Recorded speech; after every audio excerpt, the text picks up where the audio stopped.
अंत भला तो सब भला। रोली की शादी उसके माँ बाप एक आलसी लड़के से करा देते हैं। चलो, रोली की शादी हुई और हमने गंगा नहाई। और क्या, बेटियां तो होती ही हैं बोझ। हाँ, पर अब क्या चिंता, उतार तो दिया बोझ तुमने, अब वो लोग समझे। ससुराल में रोली का पति कहता है, देखो, मैं कोई काम नहीं करता, ये बात तुम्हारे मम्मी पापा को बता दी थी मैंने। अब जो किराया आता है दुकान का, उसी से घर का गुजारा करना है। कभी भूल से भी कोशिश ना करना किसी चीज की डिमांड की। क्या मम्मी पापा को पता था कि आप कोई काम नहीं करते? और क्या, बड़ा अच्छे से पता था। उन लोगों को तो तुम बोझ लगती थी, बोल रहे थे कि बस शादी कर लो और कोई मतलब नहीं है। रोली को ये सुनकर बहुत गुस्सा आता है, लेकिन करती भी तो क्या, क्योंकि वो जानती थी कि उसके माता पिता ऐसे ही हैं। जैसे तैसे रोली दिन काट रही थी। रोली को एक प्यारी सी बेटी होती है। धीरे धीरे वो बड़ी होती है और उसके साथ उसकी जरूरतें भी बढ़ती जाती है। सुनिए जी, अब तो सिमी बड़ी हो रही है, उसका स्कूल में दाखिला कराना है। मैंने अब तक तो जैसे तैसे समय काट लिया, लेकिन मैं बच्ची की परवरिश में कोई कमी नहीं रखूंगी। अरे क्या है यार, तो लगता है कोई ना कोई काम ढूंढना ही पड़ेगा। अब पति रोज काम की तलाश में जाता और बिना किसी काम के वापस आ जाता।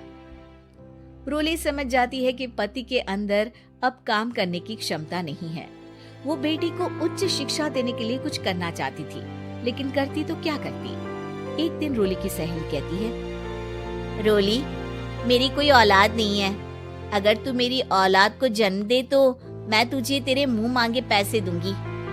अरे, तेरी औलाद को मैं कैसे जन्म दे सकती हूँ? सरोगेसी से बच्चा मेरा और वैभव का ही होगा, लेकिन कोख तेरी होगी। ये संभव है रोली। रोली कुछ सोचकर कहती है, मुझे मंजूर है, लेकिन मैं इसका 2 लाख रुपया लूंगी। अरे कोई बात नहीं, मुझे मंजूर है।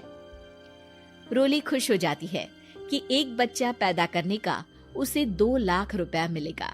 वो घर आकर पति को बताती है, वो भी खुश हो जाता है। अब क्या था, डॉक्टर के पास जाकर सहेली का बच्चा रोली की कोख में पलने लगता है। मुझे 20,000 चाहिए मेरे बेटी के एडमिशन के लिए। हाँ हाँ ठीक है, मैं उसके एडमिशन से लेकर सारे खर्चे उसके अकाउंट में डाल रही हूँ। रोली की बेटी का एडमिशन हो जाता है। रोली को लगता है कि वो अब सब कुछ ठीक कर देगी। दिन और महीने आगे बढ़ते हैं। अब एक दिन, एक बात कहूँ जी, काश इस बच्चे को मैं रख पाती। मैं अब इससे काफी जुड़ गई हूँ। अरे यार, पता नहीं किसका बच्चा है, अपने पास है ना अपनी मुन्नी। हाँ, लेकिन अब मैं भी इस बच्चे से जुड़ाव फील करने लगी हूँ, लेकिन मैं ये जानती हूँ कि ये मेरा बच्चा नहीं है। दोनों की जिंदगी ठीक चल रही थी, लेकिन कहते ना कि सुख का पल ज्यादा लंबा नहीं होता। एक दिन रोली की सहेली का फोन आता है। रोली, मुझे अब ये बच्चा नहीं चाहिए, मैं अपने पति को छोड़ रही हूँ। अरे लेकिन मुझे पैसों की जरूरत है, बच्चा तुम्हारा है, मैं क्या करूंगी? सहेली बिना कुछ बोले फोन काट देती है, फोन स्विच ऑफ कर देती है। लेकिन रोली के जीवन का तूफान यहीं नहीं रुकता। रोली, मैं इतना भार नहीं उठा सकता। आज पढ़ाई का पैसा मांग रही हो, कल को शादी, कॉलेज और पता नहीं क्या क्या। मैं तुम्हें छोड़ रहा हूँ, अपनी बच्ची उठाओ और निकलो इस घर से। अरे पर मैं कर तो रही हूँ ना बच्चे के लिए काम, आप आराम से रहिए ना। क्या काम कर रही हो, देख रहा हूँ मैं। ये छोटा शहर है, यहाँ लोगों को बात बनाते वक्त नहीं लगता। तो मैं क्या करूँ? ज्यादा पढ़ी लिखी नहीं हूँ, कैसे घर के खर्चे चलाऊं?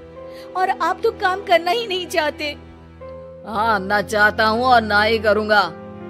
रोली को पति की बात पर काफी गुस्सा आ जाता है। ठीक है, अगर मेरे जीवन में संघर्ष ही लिखा है तो वही सही। इस वक्त पति होने के नाते आपको मेरा साथ देना चाहिए था, लेकिन नहीं, आपने तो इस हाल में मुझे घर से बाहर निकालने की बात कह डाली।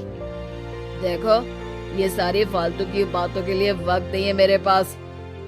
रोली, जिसकी कोख में किसी और का बच्चा था और साथ छोटी सी बेटी, पति का घर छोड़कर रास्ते पर आ जाती है। रोली के पास मायके के सिवा दूसरा कोई रास्ता नहीं होता। अरे रोली कैसी है? कितने दिनों के लिए आई है? हमेशा के लिए माँ। वो माँ को सारी बात बता देती है। ओए लड़की, इतनी हिम्मत का काम कर लिया। अरे ना ना, यहाँ कोई जगह नहीं है।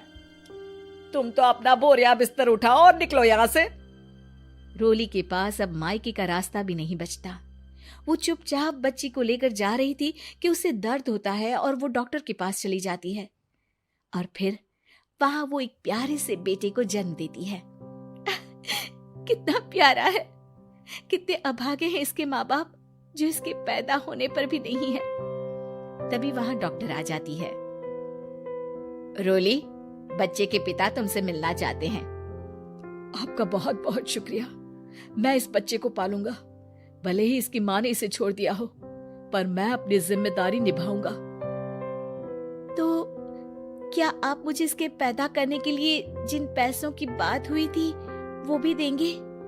हाँ, और साथ ही आप चाहें तो मेरे घर में रहकर मेरे बच्चे की देखभाल भी कर सकती हैं। मैं उसके लिए आपको सैलरी दे दिया करूंगा। रोली को लगता है कि जैसे भगवान ने उसके लिए सुकून का रास्ता खोल दिया। वो अब मुकेश के साथ उसके घर चली जाती है, जहाँ रहकर वो उस बच्चे की देखरेख करती है। अब मुकेश के घर को रोली अच्छे से संभाल लेती है। उसके लिए खाना बनाने से लेकर बच्चों की देखभाल और घर की देखरेख। धीरे धीरे मुकेश को रोली से प्यार हो जाता है। रोली, तुम्हारी बेटी और मेरा बेटा बिल्कुल भाई बहन की तरह साथ रहते हैं। हाँ, आखिर है तो एक ही कोख के बच्चे, अटैचमेंट तो होगा ही ना।